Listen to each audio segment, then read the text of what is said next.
So before I start talking about kind of the Gilded Age politics, I wanted to run through and kind of give you an idea, give you a little more information about Andrew Carnegie, because Carnegie is kind of a big deal to the state of Texas. And of course, you can read this that he was an immigrant. And he kind of fits in with these other, captains of industry, entrepreneurs, robber barons, whatever you want to call them. This one right here shows Andrew Carnegie as the Steel King, shows J. Pierpont Morgan as basically kind of the banking king, and then you have Rockefeller as the oil king. Carnegie steel mills. So I included several pictures here. This is kind of a fairly sanitized version of the steel mill. But you can imagine with that amount of smoke that town was probably pretty dirty. It's also pretty dangerous. Steel, requires a lot of heat, that kind of thing. This kind of gives you another picture of what it would be like. And so understand that when Carnegie is talking about this gospel of wealth, he's talking about, creating kind of an atmosphere that allows ordinary factory workers to kind of believe in their own individualism, if you will. And based on his immigrant experience, that makes perfect sense. Now, I wanted to point out that this is Carnegie's New York home. So while he is absolutely about philanthropy and that kind of thing, and he doesn't believe that one should pass down large amounts of money to their kids, that kind of thing. But understand, he's going to take care of his kids. His kids may not inherit all of his money, but his kids will inherit some money. They will also inherit these buildings like this, buildings like his Scottish castle that he owns. So I show this to you to kind of give you a sense of perspective, so that while we can talk about the philanthropy and the gospel of wealth, and that was pretty important, you also have this idea that he does live a pretty nice life, and kind of compare his castle in his New York home with the very modest homes that his workers live in. Now, it's fair that his workers live in these homes, right? He's the one that took all the risks, started the steel company, all that kind of stuff. But I just think it serves to kind of help us understand really exactly what kind of Carnegie's backstory is. And it's not to bash Carnegie. He does good things. Just know that no one person, that just because he's philanthropic doesn't mean that it's always perfect. This is your classic kind of Carnegie library. Carnegie libraries are all over the place. I know of one that's in Terrell. That was actually a part of kind of this Carnegie Foundation. You have Carnegie Music Hall, which of course is a famous, concert venue. And the intent of like Carnegie Music Hall was to keep prices low, so that ordinary people could benefit from this. So I think it's just kind of important for you to understand what the gospel of wealth was and kind of the complexities that kind of surround him.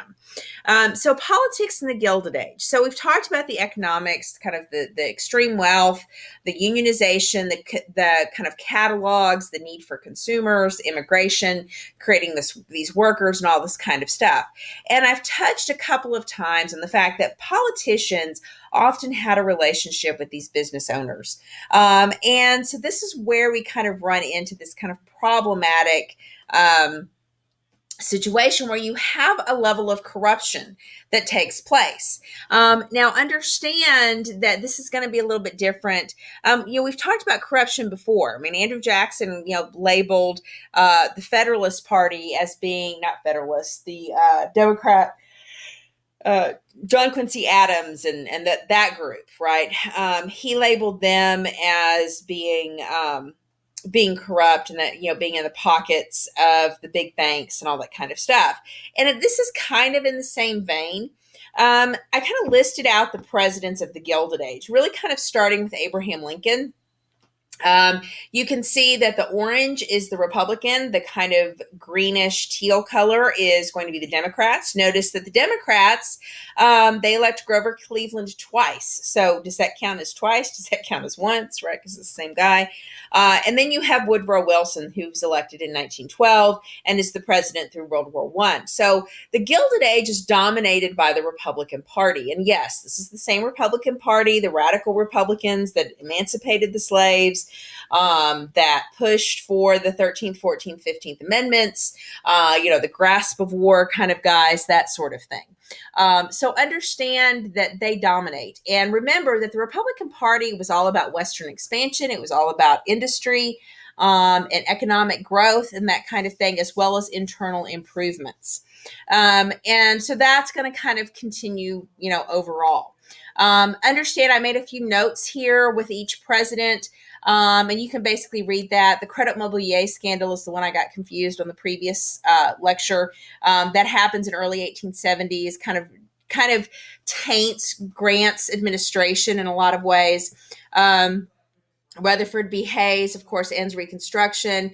Garfield gets assassinated pretty early into his administration, and he is replaced by Chester Arthur, who basically uses the death of Garfield to push through civil service reform and kind of that Dawes Allotment Act that breaks apart the Indian reservations and kind of forces them into assimilation with ranching and farming and that kind of thing. Grover Cleveland, he'll be president when the Haymarket riot happens. It's under his guard that you have the Interstate Commerce Commission, where you begin to have questions about maybe the government should regulate railroad companies, but you also have a lot of accusations about corruption within the Democratic Party. So he will be followed up by William Harrison. William Harrison will have tariff issues. You'll have an economic crisis. Then Grover Cleveland will come in. You'll have him kind of struggle again. William McKinley will replace Grover Cleveland. He'll be elected to 2 terms, but he will be assassinated, and that's how Teddy Roosevelt will become president. So Teddy Roosevelt was the vice president. He finishes out McKinley's term, and then he's elected once in his own right, and then he steps down because he says that basically he served the 2-term tradition. It's with Teddy Roosevelt that you see kind of the progressive reforms taking over.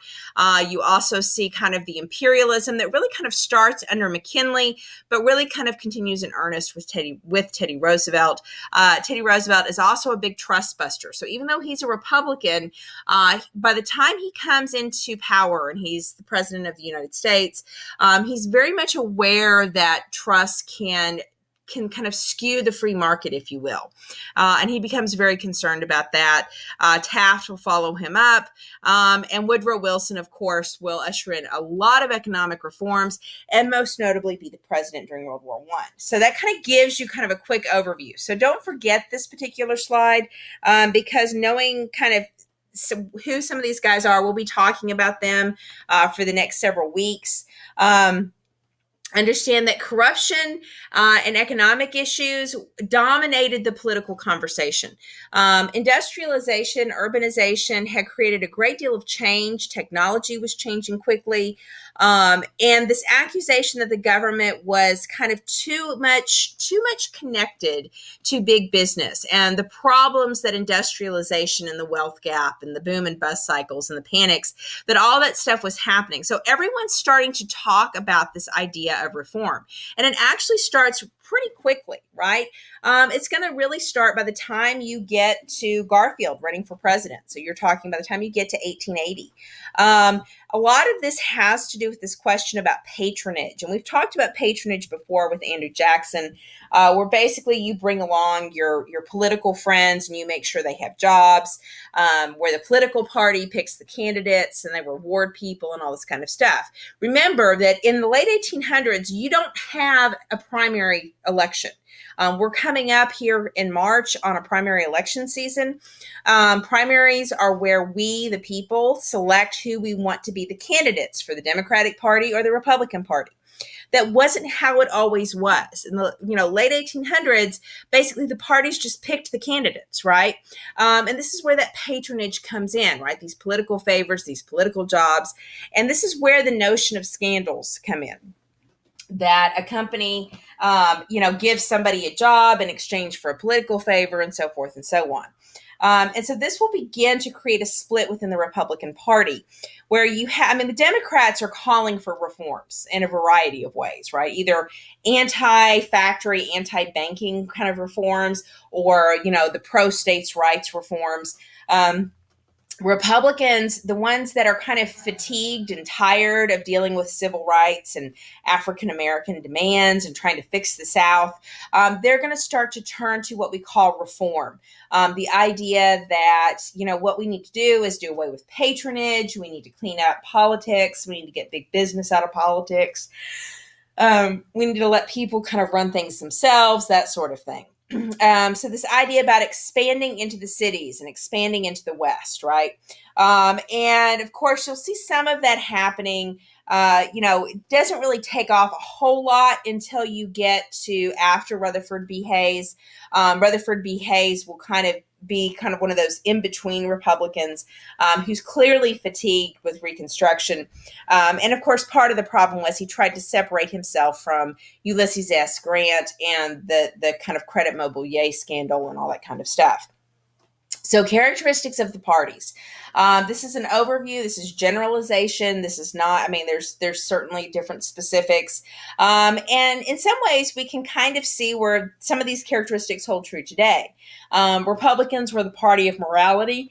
They were big on controlling alcohol consumption in the 1800s. They wanted to kind of limit that. They supported big business. Typically popular in the Northeast, the Midwest. Democrats tended to be strong in the South, but also strong with immigrants because they tended to be friendlier towards unions. They tended to say, well, we don't want to tell people they can't drink. So these parties kind of have these kind of big concepts that typically kind of drive the issues. Although like I said, there are nuances and there are some shifts throughout the Gilded Age. The big idea, this is the idea that you must know, and that's party bosses. Party bosses are the single individual that controls the political party. And this was true for both the Republicans and the Democrats. And this works very much in a system where you have a local boss that controls the local elections, controls the local voters, controls the local candidates. They answer to the state bosses who control the state candidates and kind of get all the local party bosses kind of on the same page. And then the state boss answers to the national boss. So you'll have a national boss that'll kind of say, okay, this is the person we want to run for president, all this kind of stuff. And part of how this party boss system works is because the U.S. senators at this point are not elected by the people. The state legislatures choose who the senators are going to be. So it's at the state level that you see the party bosses being the most powerful because they control the state legislature and the state legislature will pick the senators. And that's how you get kind of this patronage system happening, right?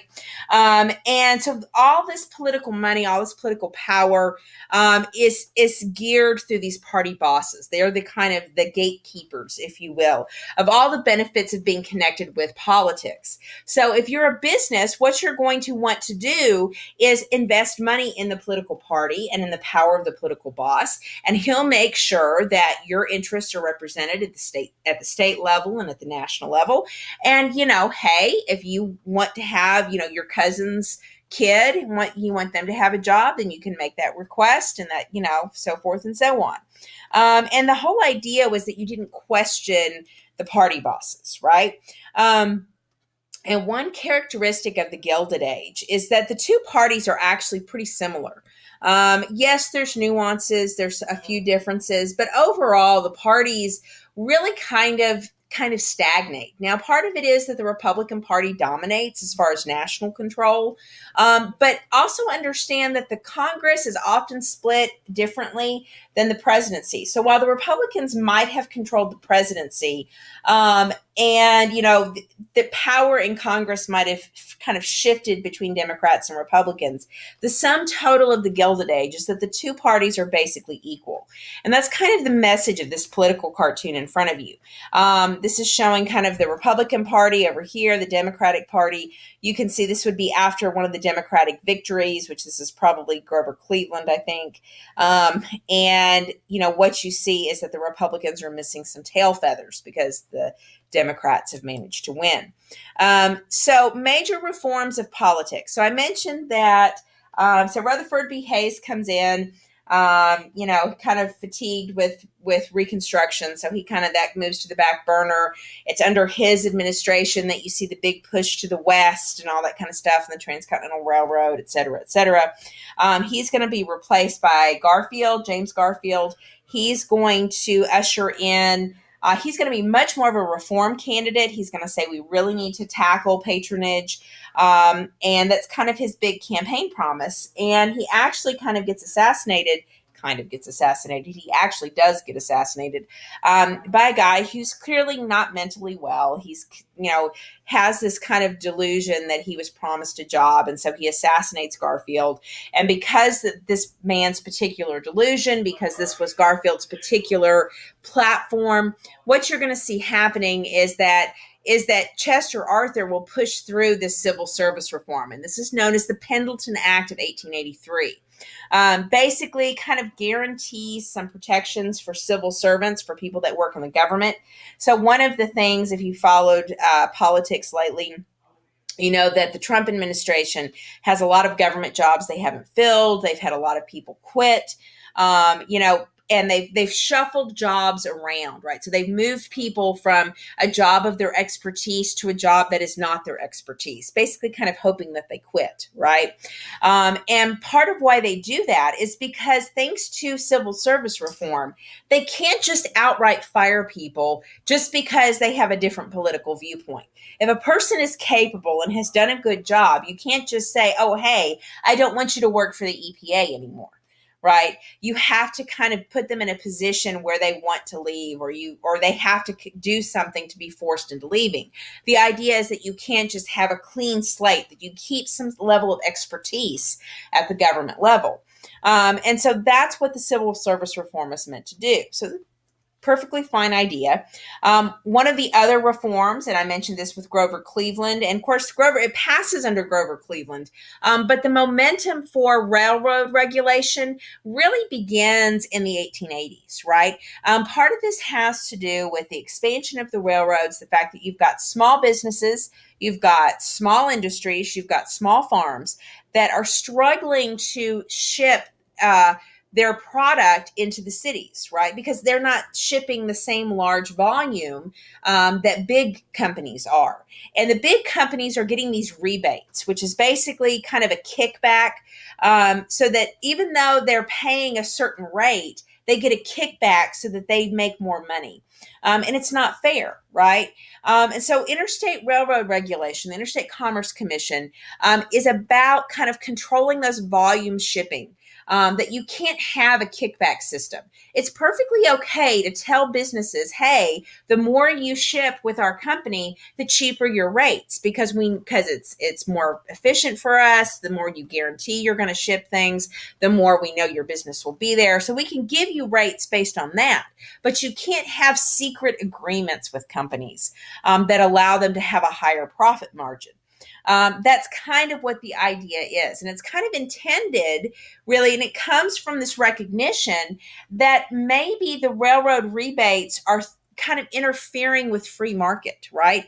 That maybe the government needs to regulate in order to kind of protect a free market system. So it's kind of ironic that you have kind of this government regulation to protect some degree of fair play, if you will, to protect competition. And to make sure that everything's reasonable and just. Now, one of the issues with the Interstate Commerce Commission is that it does not, it doesn't have a whole lot of teeth, a whole lot of muscle. It's a commission that doesn't really have much enforcement power. So it's not going to be till Teddy Roosevelt comes in that you really start to see the ICC being used aggressively. But just understand that the conversation about reform starts in the 1880s. And you probably don't need to know Wabash v. Illinois. The Supreme Court ultimately supports the idea that the federal government can control interstate travel. And this will matter when we get to civil rights in the 1960s and the Freedom Summer and, riding on buses from the north to the south and all that kind of stuff. So Wabash v. Illinois has some bearing even in the 20th century. Just know that the Supreme Court supports it. Probably won't be on the STAR test. Probably not. Other issues are going to be tariffs. Tariffs are a big deal. We're fighting over tariffs. Farmers want low tariffs. Remember, technology is allowing them to produce more and more and more. You've got more and more farms. It's getting harder to keep things going. Remember that by the time you get to the 1880s, you basically have kind of this contraction of the farm economy, thanks in part to kind of a drought that makes it hard for farmers to make money. And so you've got kind of this tension between businesses that want high tariffs and farmers that want low tariffs. And so the McKinley tariff is going to be kind of a famous one that kind of raises tariffs. Sherman Antitrust Act by 1890, you're going to see more concerns. It's kind of, we see it beginning with the Interstate Commerce Commission. Sherman Antitrust Act is going to say, hey, it's not always fair for a company to destroy its competition. So that horizontal integration where I buy up my competitors so I have a corner of the industry and I don't let anyone compete and offer better prices or better product or anything. I just destroy all my competitors no matter what. That's not really fair play. That's not really fair market, free market stuff. And there's also concern by 1890 that these monopolies are kind of exacerbating the union trouble and the trouble with workers. There's starting to be some noise about safety conditions in the factories and all that kind of stuff, and that it's interfering with kind of the development of a strong economy.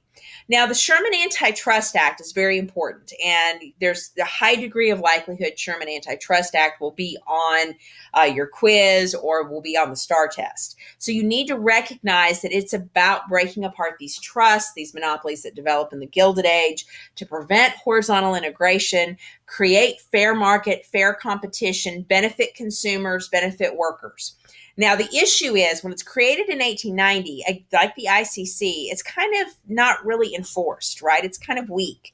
But what we'll see is that Teddy Roosevelt will definitely come in and use the Sherman Antitrust Act in a really kind of heavy sort of way.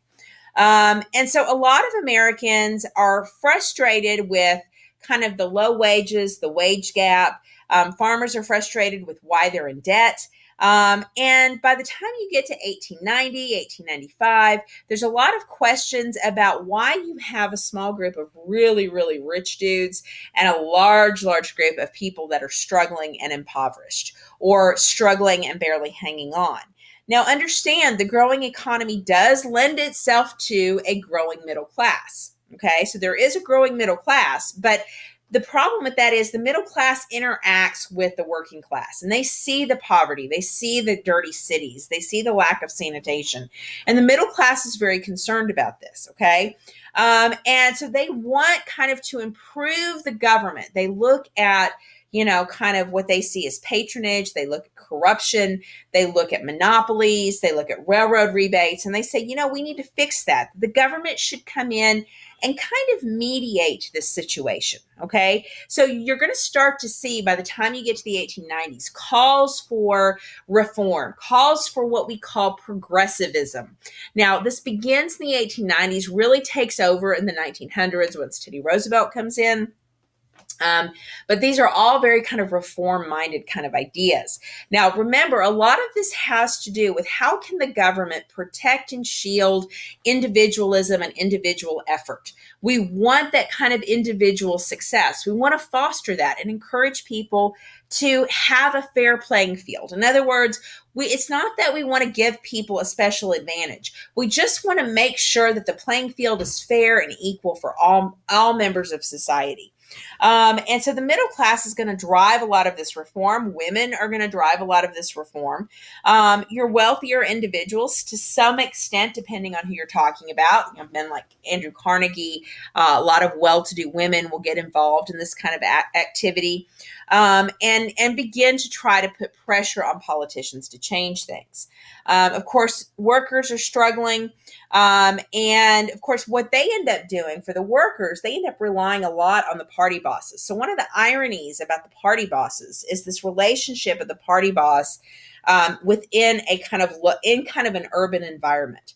So you've got factory workers that need their jobs, and so they rely on the party bosses to get them their jobs and protect their jobs and all that kind of stuff, and make sure business is coming to their company and all that sort of thing. And the party bosses go to the factory workers and say, hey, I'll speak up for you as long as you vote the way I tell you to vote. And so the party bosses provide a way for factory workers and urban workers to kind of express kind of collectively what a political idea is. Now, part of the problem with that is that sometimes what they want is very different from what the middle class wants. So another reason for kind of middle class reform is to kind of check and restrain the power of the party bosses. Farmers, of course, feel very frustrated. They look at politicians, they look at big business, they look at banks, and they feel like this corruption is at the expense of farmers, which this is something we've heard for some time, right? Remember going back to, the early 1800s, farmers felt like this is what drove people into Texas, right? Like, oh, the banks, the politicians, they're all stacked against us. When it's really about kind of this global market, the tariffs, kind of farm prices, and related to overproduction, that farmers tend to want to, oh, hey, prices are high, let's grow more, right? And then the more they grow, that creates a surplus, so then prices fall. And so they begin to see themselves as being left out of the political equation. And so they look to the unions, and they begin to see how unions and other groups form these political identities, right? So you'll start to see farmers talking a lot about how crucial they are to the American system. And they start saying, you know what, we need to get together and get on the same page to really influence the economy, to get banks to kind of loosen up the money supply so it's easier and cheaper for farmers to borrow money so they can make ends meet, so it's easier for them to pay back their debts. And so that they can press for low tariffs, right, and help control the railroads. So they start to kind of create their own political identity. And understand that a lot of this issue is going to be tied to the development of technology. Now, the issue for farmers in particular is the idea of debt, okay? Farmers, and this is true, it's true for small businesses as well, but it's especially true for farmers. So you're a small business or you're a farmer, so you borrow money so you can have new technology, you can have a new seed drill, you can have a new, kind of assembly line or something like that. And so you borrow that money so you can expand your business or your farm. Well, that's all well and good as long as prices are stable or prices are high and you're making money, as long as interest rates aren't too high, right? That's the other piece of the equation. So when we're talking about money supply, we're talking if it's a tight money supply, there's not a lot of money flowing in the economy and you have high interest rates. If you have a loose money supply, then there's lots of money floating around and interest rates tend to be low. Now, a loose money supply often means, in the case of the 21st century, right, we just print money, right? This is where we talk about inflation. But understand in the late 1800s, they really like to go back to the gold standard. We know that during the Civil War that they printed greenbacks, right, to help pay for the war effort, but they still had money that was based on gold. And so the U.S. keeps going back to that gold standard, right? And banks and politicians really like the gold standard because they see it as a more stable money supply. It's less prone to boom and bust cycles, right?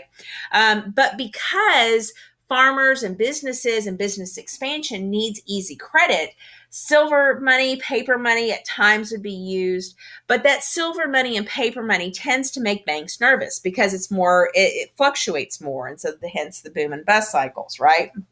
So at times the government will embrace a little bit of silver. At times they'll go straight to the gold standard. So for farmers, a lot of this is going to have to do with them wanting silver, with them saying we want a looser money supply. We want more money floating around. We either want it to be paper money or we want it to be gold and silver, but we don't want just a gold standard, right? Because the farmers and the small businesses want it to be easier to borrow money. But your more stable companies, your Standard Oils, your U.S. Steels, they don't so much have this issue, right? And so this is where you're going to start to see farmers really kind of getting politically activated. So they're going to look at the silver issue, the money supply issue. They're going to look at the railroad rates, railroad reform, and they're going to start pressing for that. Now, the farmer organizations kind of go through a phase, kind of like the workers' unions do. They start with kind of a loose organization called the Grange that's meant to promote education and kind of what we call local cooperatives, where a small group of local farmers get together and try to sell their crops as one, try to ship them as one to kind of diffuse the risk and all that kind of stuff across several different farms. Now, the Granges are not super successful. So in Texas and Illinois, you'll start to see a thing called the Farmers Alliance that takes this Grange concept of a cooperative and puts it at the state level. So now you have a state group of farmers that are putting all their stuff together, selling it, shipping it, across the railroads and all that kind of stuff. Now, the problem, and the other part of it too, is they want to get involved in kind of providing low interest loans. Now, the issue with the Farmers Alliance is they don't really have enough power, and they're trying to go up against big banks and big railroads, and so they don't quite have the political pull to be super effective. They tend to overloan their money, and prices fluctuate.